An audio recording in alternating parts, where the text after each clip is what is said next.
I got your question in the email. A simple random sample of size n is drawn from a population that's known to be normally distributed. The sample variance s squared is determined to be 12.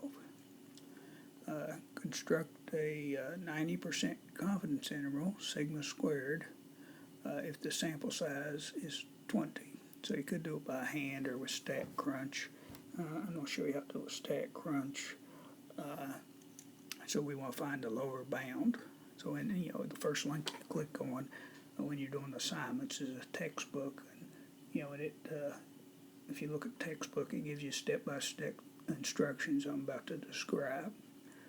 So if you click on Stat, then you go down to Variance Stat and choose one sample with summary, this will pop up. So you enter the sample variance, which was given as 12, and the sample size is 20. And we wanted a 90% confidence interval. So you enter that, click Compute, and it's going to give you the lower and the upper bound. Hope that helps.